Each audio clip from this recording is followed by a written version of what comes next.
of people were saying they were not surprised at what ultimately happened here. What about you? Well, look, I was supporting Pete Buttigieg, the mayor from South Bend, Indiana. That was my choice for DNC chair.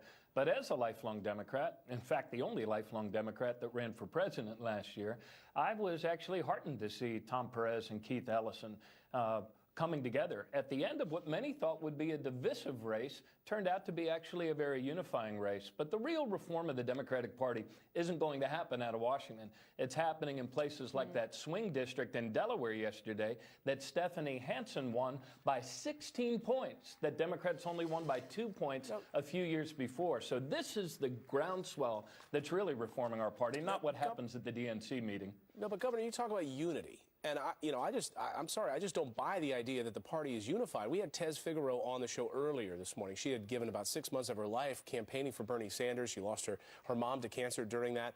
And she says this not only was rigged, it's far worse. I want you to listen to Tez and get your response. Bernie Sanders supporter. What the media is saying about everyone just wants to have unity and all get along. The Rodney King line is just not going to work this time because the American people are sick and tired of the beatdown. Since it's Sunday morning, I'll go to Moses. The Red Sea was parted on yesterday, and the DNC made their choice clear.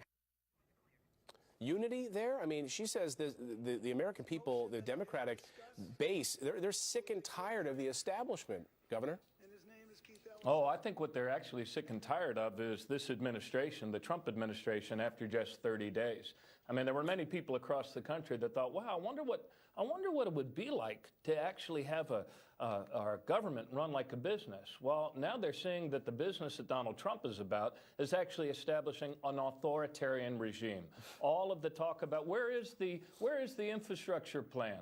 Where's the plan to make wages go up? I mean, look at the guy that he put in charge of commerce, the king of bankruptcies. Look at the person he put, Goldman Sachs, in charge of regulating Wall Street. So you're seeing across the country at these town halls, at the energy that's facing Congress people of both parties, that the people of the United States are rising up in reaction to the beginnings of an authoritarian regime. Round up the immigrants, scapegoat, tell the press.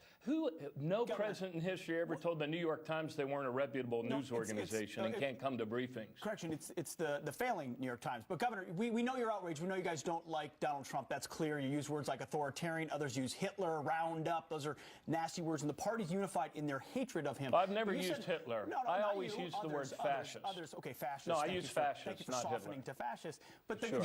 the actual question, you said, I wonder what it would be. The question we asked is, I wonder what it would be like if the Democrats had a platform that people related to and understood. We hear about things like social justice and racial justice and environmental justice. What do those words mean to someone who's lost their job or who sees the border infiltrated by illegal immigrants or realizes we're not defeating ISIS? Where are you connecting with the American voter? And is there not a realization the Democrats are just out of touch here?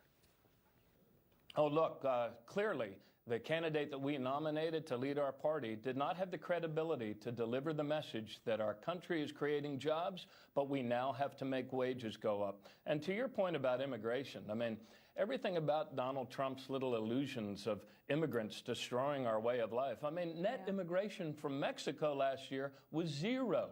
Meaning more people left here from Mexico than came here from Mexico. Everything about Donald Trump's economic policies are a lie. You're not going to make wages go up by doing away with the minimum wage. Governor, your response to my question just a few moments ago was about this administration. And you heard from Tez saying that this party is not unified because we are sick and tired of the Democratic establishment. She didn't mention Donald Trump at all when she was talking. And this idea that Donald Trump is the problem, this resistance, is that going to be the Democratic Party platform going forward? Resist and persist? We heard that from Hillary Clinton yesterday. Look, I think I think one of the things I just said to you was that our candidate did not have the credibility to deliver the message that we need to take actions to make wages go up. What is the message? The message is that we need to restore common sense wage and labor policies that actually allow people who work hard to get ahead.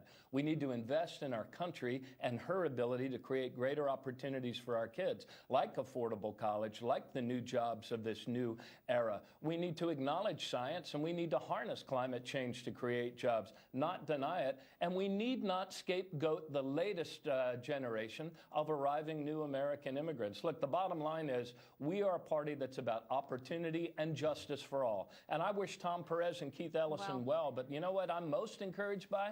I'm encouraged by the groundswell of support rising up by people who want to take back their country. We've got to run, but some work to do. Good to have you here this morning. More Fox and Friends coming up. Thanks a lot for being with you. Thank you, Governor.